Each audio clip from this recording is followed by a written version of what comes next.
참 감사합니다. 주님께서 이 세상을 사랑하셔서 주님 사람의 몸으로 오시고 또한 저희들의 죄를 위하여 십자가에 못 박혀 죽으심으로 저희가 주님의 이름으로 사함을 받고 죄 없음을 칭함을 받을 수 있도록 인도하여 주시고 주님 안에서 살게 하여 주심을 감사드립니다. 오늘 주님의 탄생을 맞이하여 크리스마스로 이렇게 또 주님 앞에 예배를 올려드립니다. 주님 이 시간이 정말 저희들에게 가장 소중한 시간이 될 수 있도록 인도하여 주시고 이 예배를 드리는 이 교회에서도 주님께서 함께하여 주셔서 정말 하나님의 사랑으로 가득 찬 교회가 될 수 있도록 인도하여 주시고 성인은 목회자님들과 성도님들 위에도 함께하여 주셔서 그 가정이 항상 주님의 말씀으로 바로 설 수 있는 귀한 가정이 될 수 있도록 주님 인도하여 주시옵소서. 이 시간 주님의 사랑을 다시 한번 저희들이 기억하고 또한 서로 나누려고 합니다.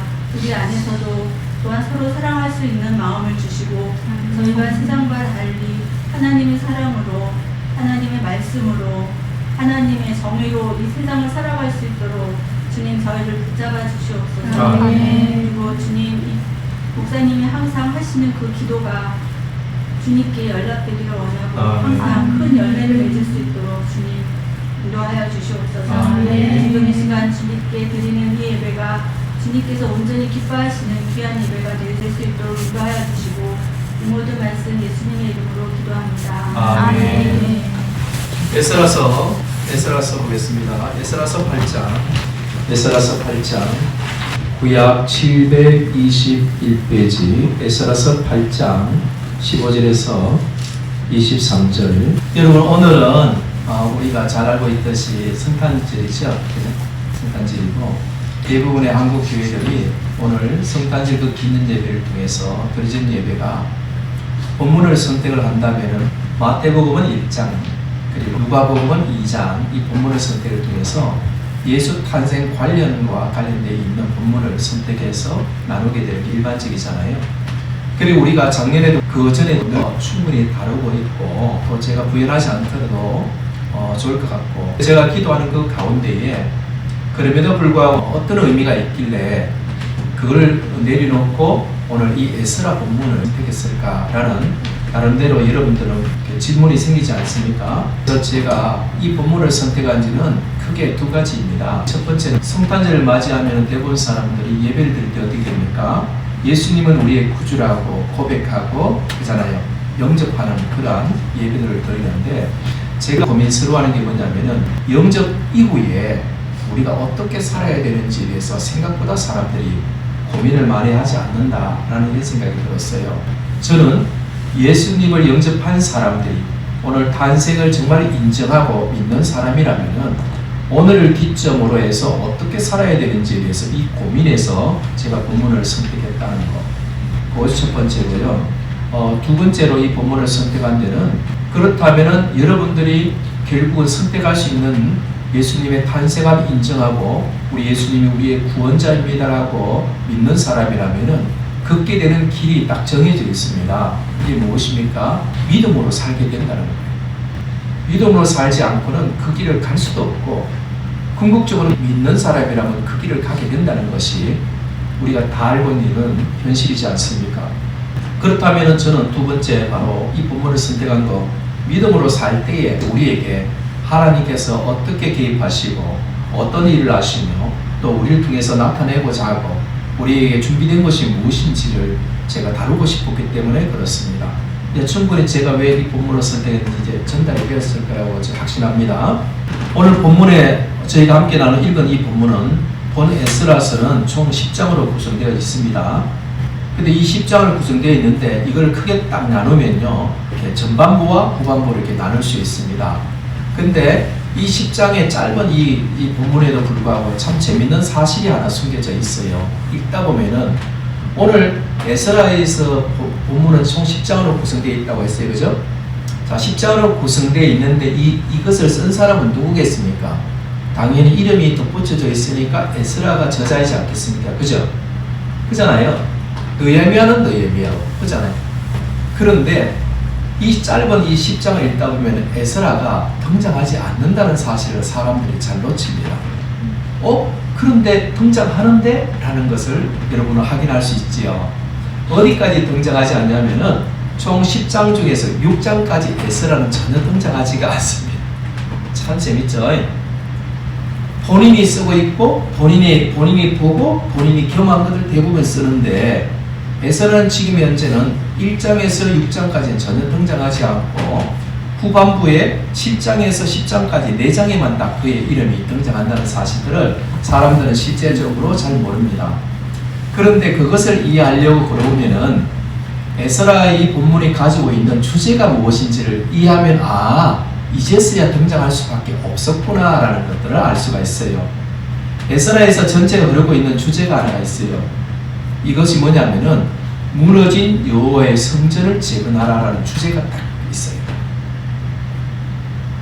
그러니까 1장에서부터 10장까지는 그 주제에 맞춰서 사람들이 어떻게 됩니까? 일을 하고 준비를 하고 행동을 옮기는 그것들이 이 에스라의 전체적인 흐르고 있는 주제인 것이에요. 자, 그런데 무너진 여호와를 성전을 재건하라라고 했을 때 사람들은 대부분 성전을 재건하십시오, 교회를 건축합시다라는 메시지를 딱 전하면 대부분 사람들이 머릿속에 언뜻 떠오르는 생각들이 있어요. 그게 뭔지 하면은 교회 예배당을 자꾸 짓는 거를 떠올려요. 그잖아요. 그러다 보니까 모든 사람들이 어디입니까? 그것 이후에 그 다음을 뭘 해야 되는지를 놓쳐버리는 아쉬움이 있어요. 근데 이 에스라는 바로 이 에스라가 등장하지 않는 이유는 무너진 성벽을 재건하는 이 주제에 맞춰서 성전을 재건할 때는 3가지 의미가 삼중적으로 담겨져 있기 때문에 그래요. 이해되셨죠? 첫 번째가 뭐냐면은 우리가 잘 알고 있는 무너진 보여지는 건물을 세우는 것이 첫 번째예요. 그것이 우리가 일반적으로 교회 건축합시다라고 할 때, 그 다음에 두 번째가 뭔지 아십니까? 무너진 공동체가 구성하고 있는 사람을 세우는 일을 해요.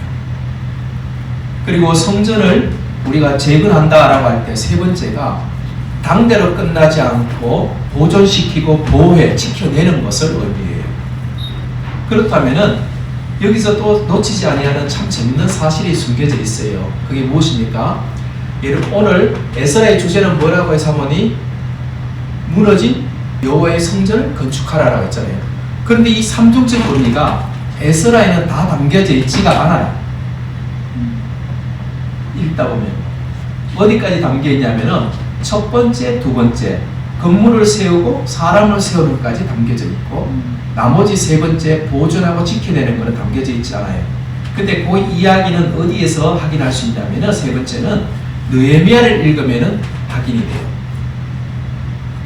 느헤미야가 무너진 성벽을 재건하라 하잖아요. 앞부분은 성전을 재건하라, 뒷부분은 성벽을 재건하라. 자, 그렇다면 여러분들 놓치지 말아야 될 것이 있지요. 바로 우리가 에스라와 느헤미야가 연속성상 속의 주제에 있구나라는 것들을 알 수가 있지요.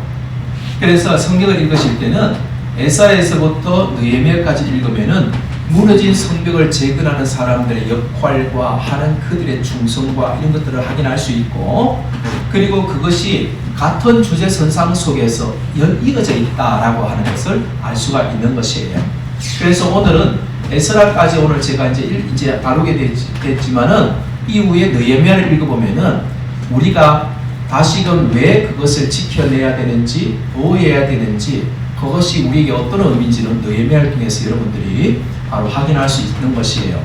그래서 목회자로서 늘 아쉬워하는 게 뭐냐 하면은 당대의 예수님 믿는 사람들은 잘 많이 봐요. 그런데 그 엄마나 그 부모 때 이후에 자녀들의 어떤 믿음을 보면요 굉장히 취약하게. 그러니까 여러분들이 신앙생활을 할 때에 여러분들이 내 마음 속에, 내 인생 속에, 내 가정 속에 성전을 재건한다, 예수님을 영접한 사람으로서 어떻게 살아야 되는지를 보면은 바로 외형적으로 뭔가를 만들어내고 그 다음 나가 세워지고 이것으로 끝나면 안 된다는 것을 알 수 있죠. 바로 여러분에게 맡겨진 자녀들을, 그들에게 그 믿음을 개성하지 않고 그 다음에 여러분들의 믿음이 자녀를 통해서 지켜지지 않고 보존되지 않는다면은 두 번째 단계에서 딱 멈춰져 있다라는 것을 알 수가 있죠. 그러므로 말미암아 다시 한번 오늘 이 말씀들이 여러분의 삶 속에서 정말로 어떻게 신앙생활을 하는지 제가 도움이 되었으면 하는 마음으로 함께 나누게 되었다라는 것으로 이해하시면 되겠습니다. 오늘 함께 나누게 되는 하나님의 사람 에스라는 자신의 맡겨진 사명이 무엇입니까? 두 번째, 세워진 교회 안에 공동체에 있는 사람을 세우는 것이 자신의 사명이라는 것을 아는 거예요. 전반부 1장에서 6장까지 뭐겠습니까? 교회를 세우는 거예요. 무너진 성전을 재건했어요. 드디어 사람을 세우는데 어떻게 됩니까? 에스라가 등장을 하기 시작하는 거예요. 왜 에스라를 썼을까요? 에스라는 준비된 사람이거든요. 그에 대해서 성경은 그에 대해서 이렇게 말을 해요. 그는 율법에 능한 자다. 그게 아주 사람을 키워내는 데는 아주 달인과 같은 그런 지칭이 그에게 붙여진 애칭이 있어요. 그러니까 드디어 이 10장에서부터 에스라가 등장해서 이제 사람들을 이렇게 어떻게 보면 세우는 데에 공동체 안에 정말 구성원으로 있는 사람들을 한 사람 한 사람 세우는데 자신의 그 재능을 가지고 이제 막 애를 쓰기 시작하는 그 단계가 바로 오늘 본문에 해당이 되는 것이에요. 드디어 그는 자신에게 맡겨진 사명과 비전을 깨닫고 고국 땅인 가나안 여정을 준비하는 과정을 가지게 됩니다. 에스라의 사명과 비전은 무엇입니까? 성전을 세운다 할 때에 바로 세 번째 요소 중 두 번째, 말씀을 통해 공동체의 사람을 세우는 것이었습니다.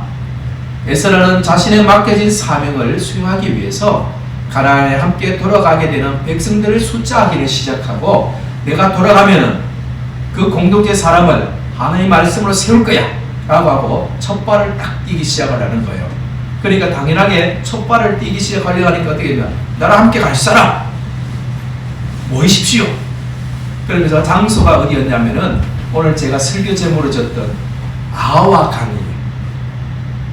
아와 강가에 사람들을 모이기 시작하는 것이. 그래가지고 어떻게 됩니까? 정말 갈 거야? 당신도 갈 겁니까? 어려운 길인데요? 험할 텐데요? 가시겠습니까? 물어보는 거예요.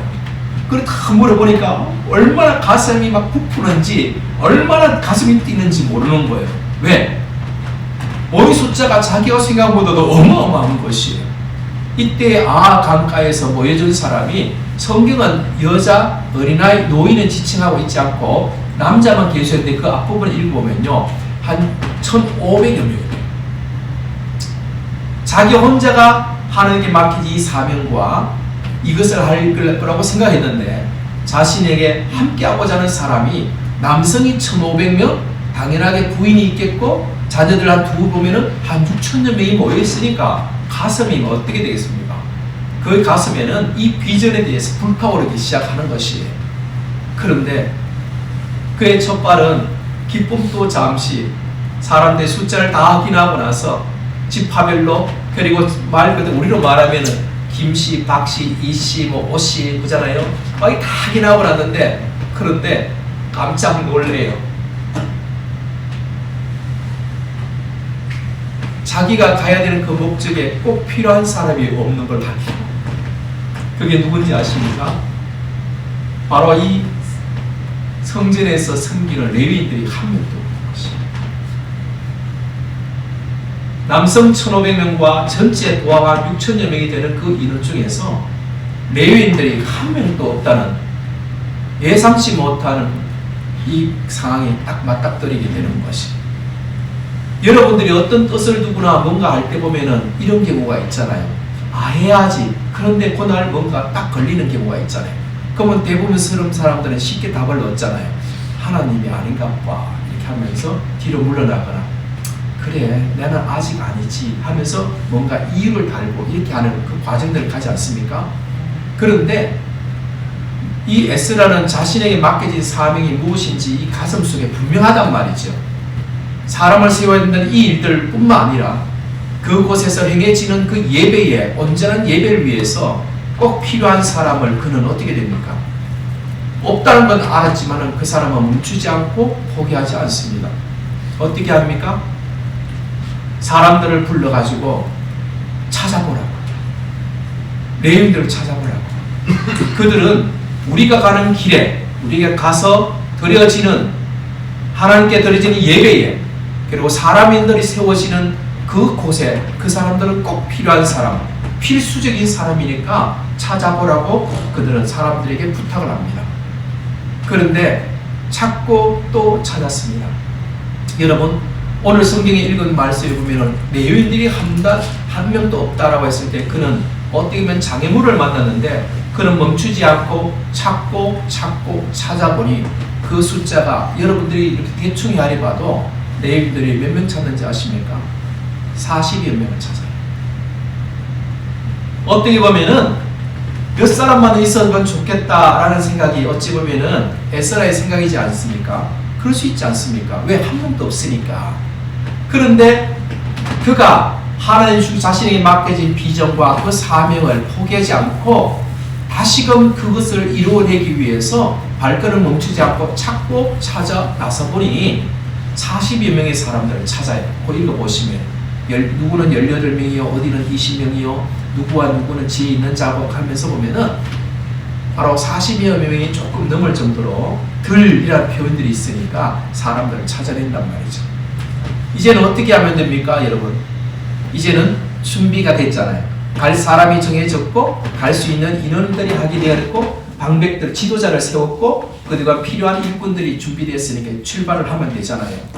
그런데요, 여러분들이 비전을 가지고 믿음으로 뭔가 뜻을 두고 행할 때에 여러분들이 필요한 것으로 하나님이 그 정도로 하나님께서 멈추지 않는다는 사실에 여러분들은 어찌 보면은 이래서 믿음으로 사는 맛이 있구나 라는 것을 알 수가 있어요. 그 뒤에 읽어보면요, 레위인들이 찾았으니까 이제 만반의 준비가 돼서 출발하면 되잖아요. 그런데요, 레위인들이 이들을 돕는, 보조적으로 돕는 역할을 하는 사람이 있었는데 그 지역 사람들이 누구냐면 느디딤 사람들이에요. 근데 느디딤 사람이라고 해서 모두 성전 일에 쓰임받는 건 아니에요.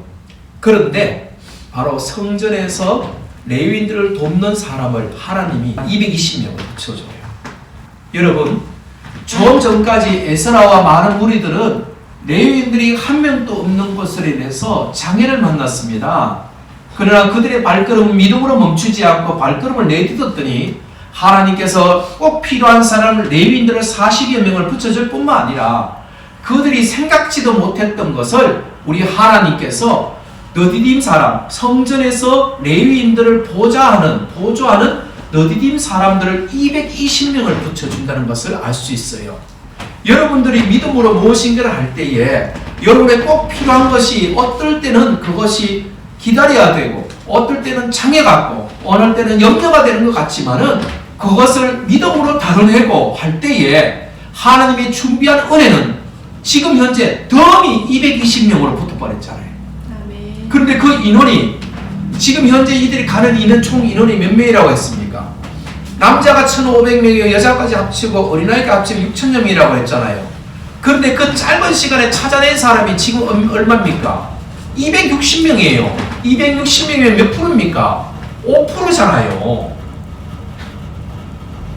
모여라 했을 때도 며칠 걸렸는데 잠깐 막 찾아가지고 나섰는데 하나님께서 에스라가 해야 될 그 일들에 돕기 위해서 준비해 준 예비하고 있는 사람이 전체 인원의 한 5%가 된단 말이죠. 어마어마하지 않습니까? 그러므로 여러분들에게 항상 저는 건면하고 싶은 것이 있어요. 믿음으로 혹시 뜻을 두고 있다면은 중간에 멈추려고 하지 말고 여러분 믿음으로 한번 몸부림쳐 보세요. 그러면 어떤 일이 벌어집니까? 에스라가 경험했던 이 덤이 훨씬 더 큰 은혜들을 하나님이 준비하고 있다는 것을 보고 여러분들은 놀랍고 역시 하나님이십니다. 하나님 감사합니다. 이 고백들로 여러분들은 경험하게 된다는 것을 알 수 있습니다. 260명의 상상 이상의 결실을 에스라는 얻게 되었습니다.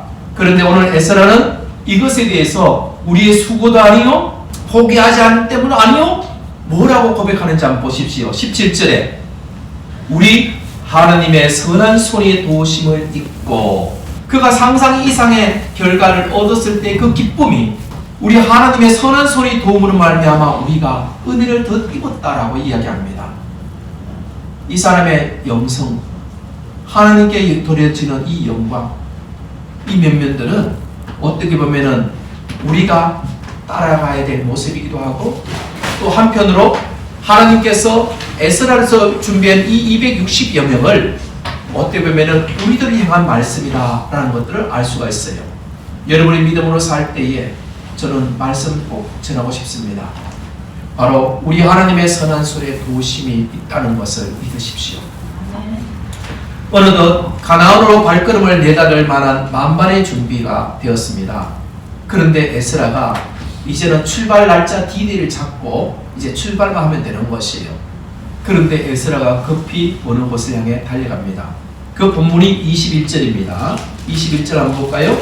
그때에 내가 아와 강가에서 금식을 선포하고 우리 하나님 앞에서 스스로 겸비하여 우리와 어린 아이와 모든 소유를 위하여 평탄한 길을 그에게 강구하였더니, 여러분, 신앙이라면 어떤 일이 있어서 기도로 시작하고 기도로 마무리한다는 것을 우리는 너무나 잘 알고 있습니다.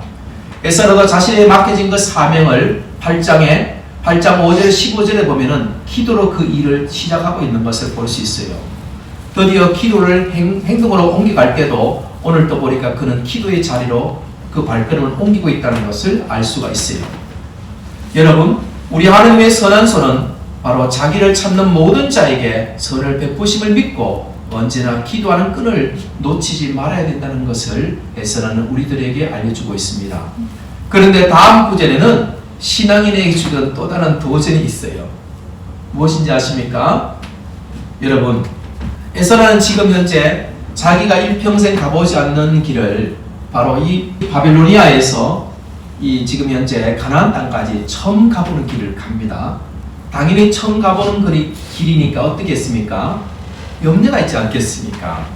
그죠? 그 염려가 뭐겠습니까? 나와 동행하는 사람들 중에서 아유, 우리 아이들도 그 먼 길을 잘 따라갈 수 있을까? 그리고 그 강약길에 그 배고픔도 진짜 실제적으로 다 해결할 수 있을까? 그리고 또 가장 큰 염려가 뭐겠습니까? 6천여 명이 이렇게 지나가는 그 과정들, 키로가 몇 킬로 정도 되냐면요, 그곳에서 지금 가나안 땅까지가 한 1,500km가 됩니다. 1,500km라면 실감이 좀 덜 나실 테니까 우리나라 한국 남쪽에서부터 북한 쪽 끝까지 가면 한 750km가 됩니다. 예. 그러니까 2배를 걸어가야 되는 거죠. 그렇게 따지보면은 우리나라에서 지금 연길까지 비행기를 타고 가는 것이 아니라 이게 걸어가신다고 생각해보면 되지 않겠습니까? 그죠? 그러니까 어마어마한 거리잖아요. 그러니까 이 험한 여정도 충분히 예상할 수 있고요. 함께 동행하는 사람들에 대한 염려도 충분히 예상할 수 있죠. 그런데 가장 큰 염려는 아마도 여러분도 동의가 하실 것 같아요. 왜냐하면은 안전이 문제지 않겠습니까? 지금처럼 우리가 뭐 고속도로를 가는 것도 아니고 사막길에 나가잖아요. 그리고 다른 부족을, 다른 지역을, 다른 나라를, 그래도 그 당시에는 지금 현재 중앙통치라는 그 개념보다도 부족들마다 있으니까 통치권 밖에 있는, 어쩌면은 우리에게 어림을 줄 수 있는 어떤 세력과 힘이 있다고도 예상이 하지 않습니까? 그죠? 그러니까 그에게 가장 염려가 되는 것이 어떻게 보면은 안전이지 않았을까라는 생각이 들어요.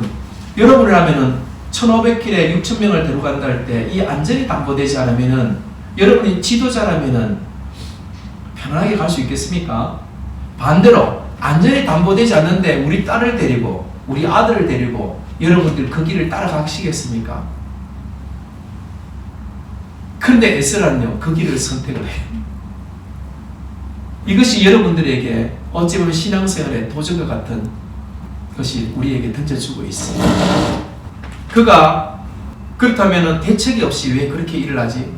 그만한 능력도 없으면 가지 말아야 되지. 누구든지 비난하고 그리고 누군가의 평가를 받아야 되잖아요. 그런데 에스라는요, 그런 사람이 아니에요. 에스라에 대해서 성경은요, 뭐라고 표현하지 아십니까? 왕께 구하는 것은 모든 것을 허락받더라 라고 앞부분에 보면 표시하고 있어요. 그는 지금 현재 이방인이었지만은 이방 나라 왕으로 구하는 것을 부탁만 해도 허락받을 수 있는 엄청난 사람, 그리고 그만한 권세와 능력과 그리고 관료 중에 관료예요. 근데 그가 지금 현재 가장 염려되는 그 안전이 보장되지 않는 그 길을 의도적으로 선택을 해요. 왜 했습니까? 한번 보십시오. 22절에 왜 그 길을 선택했는지 오늘 에스라는 설명하고 있습니다. 우리 난집사님 한번 읽으실까요? 이는 우리가 전에 왕에게 아뢰기를 우리 하나님의 손을 자기를 찾는 모든 자에게 손을 베푸시고 자기를 배반하는 모든 자에게는 권능과 진노를 내리신다 하였으므로. 예, 맞습니다. 에스라는 절대 왕권의 시대에 아닥사스 왕에게 특별히 총애를 받고 있는 관료입니다. 7장 6절에 보면은 에스라는 왕에 구하는 것은 다 받는 자이더라 라고 표현하고 있잖아요. 왕에 구하는 것을 다 받을 정도로 왕의 신임을 받고 있는 사람이 에스라입니다. 어떻게 살아야 어떻게 될 수 있는지 에스라는 자신에게 증언해주고 있습니다. 자기가 어떻게 그렇게까지 엄청나게 성공한 사람이 됐을까? 그 앞부분에는 덧붙여 설명하고 있기를 여호와 하나님의 도우심을 입음으로 말미암아 이렇게 돼 있어요. 하나님이 도와주니까 이방 왕에게도 신을 받을 수 있는 위치까지도 하나님이 자기를 높여줬다라고 고백하고 있습니다. 그런데 에스라는 왕에게 2차 포로 기한의 여정에 꼭 필요한 안전을 담보할 수 있는 보병과 마병을 요청하지 않습니다. 꼭 필요한 것을 내려놓는 것은 결코 쉬운 일이 아닙니다. 그런데 에스라는 그 길을 선택했습니다. 누가 봐도 좁고 험한 길입니다. 에스라가 믿는 사람들조차도 찾는 이가 적은 길을 선택한 이유는 무엇입니까? 이는 우리가 전에 왕에게 아뢰기를 우리 하나님의 손은 자기를 찾는 모든 자에게 선을 베푸시고 평소 왕에게 증언했던 하나님에 대한 믿음의 고백들 때문입니다. 평소 왕에게 이렇게 말했다는 것이에요. 왕이시여, 우리 하나님은요, 우리가 어딜 가든지 돕는 분이십니다. 어떤 상황에도 도와주시는 전전전능하신 분이십니다. 하나님 앞에서 기도할 때 역사가 일어납니다. 평소에 말한 적이 있다는 것이에요. 여러분, 이것은 무슨 말인지 아십니까? 자신이 지난날에 믿음으로 말했던 것, 하나님 이름으로 신앙인으로서 말했던 그 말에 자신이 어떻게 됩니까? 신앙의 대가를 지불하고 있는 것입니다. 우리 앞에 펼쳐지는 2024년도는 우리 앞에 어떤 일이 생길지 여러분들도 알 수가 없을 것입니다. 그러나 너무 걱정하지 마십시오. 에스라처럼 주님 의지하면서 믿음으로 결단하고 믿음의 결정들을 해보십시오. 그렇다면 그 결정이 어떤 결과로 이어졌는가라고 성경은 분명하게 말하고 있습니다. 31절 첫째 달 12일에 우리가 아하와 강을 떠나 드디어 어떻게 합니까? 그 과정을 떠나왔다는 거예요. 드디어 목적지 가나안 땅에 어떻게 했다는 것입니까? 예루살렘으로 갈새 우리 하나님의 손이 우리를 도우사 대적과 길에 매복한 자의 손에 건져주셨다. 여러분, 믿음으로 그 결정이 쉬운 결정은 아니지만은 믿음으로 뜻을 둔 그 결정을 평소 자신이 말했던 그 믿음 때문에 남편에게, 아내에게, 이웃에게, 신인 측에게 그것을 믿음으로 했던 것에 대가를 지불했을 때에 우리 하나님이 에스라를 통해서 어떻게 해주는 통해서 여러분들이 도전을 받으셨으면 좋겠습니다. 믿음으로 대가를 지불하니까 우리 하나님이 그것을 어떻게 해주셨다? 예루살렘에 지금 오는 그 과정 속에 어려움은 있었지만은 어떻게 해주셨다? 지켜주셨다. 그리고 그들이 어려움을 주저할 때에 하나님이 건져주셨다. 그리고 지금 그들은 지금 현재 아하와 강가에서 어디를 향해서 떠났습니까? 가나안 땅 예루살렘 향해서 무너진 성벽에 그 성전을 재건하고 예배를 회복하기 위해서 그곳으로 가지 않았습니까? 근데 오늘 성경은 우리들에게 말하기를 무엇이라고 말하고 있습니까? 예루살렘에 도착하였더라. 이 표현은 목적지에 마땅하게 올 수 있는 그 장소에 하나님의 도우심으로 그 선한 손이 도우심으로 말미암아 올 수 있었다라고 이야기하고 있는 것입니다. 여러분, 에스라가 이방왕 아닥사 왕에게 믿음에 말했던 대로 그의 믿음의 고백들을 우리 하나님이 책임져 주셨습니다. 에스라처럼 믿음의 고백들을 하고 2024년도로 믿음으로 나가보십시오. 에스라가 아하와 강을 믿음의 출발지로 삼았습니다. 오늘 저는 말씀의 첫 서두에 이렇게 말했습니다. 여러분, 예배 경배하는 것으로 끝나지 마십시오. 이제는 오늘 이 자리를 비롯해서 이것을 믿음의 출발지로 삼아 보십시오. 그리고 믿음으로 결정해 보십시오. 믿음의 끝들을 선택해 보십시오. 그러면은 여러분이 2024년 12월 31일쯤 될 때 하나님이 어떻게 역사하셨는지 에스라를 통해서 여러분들에게 위로해주고 격려해주고 그리고 함께 동행하자고 함께 걸어보자고 믿음으로 걸어보자고 그럴 때에 여호와의 선한 손이 여러분을 도와주신다고 오늘 여러분들에게 함께 나누고 싶은 것이 제 어찌 보면은 메시지의 목적입니다. 지금 많은 교회, 한국 교회들이 오늘 온 천국에서 온 전국에서 하나님 아버지의 그 사랑으로 예수 그리스도 이 땅에 오심을 경배하며 간탄타를 하며 선물을 나누며 이런 행사를 하고 있지 않습니까? 근데 대부분 사람들 어떻게 됩니까? 아멘, 할렐루야 하고 가방 들고 가면은 또 도르묵 여사처럼 또 도르묵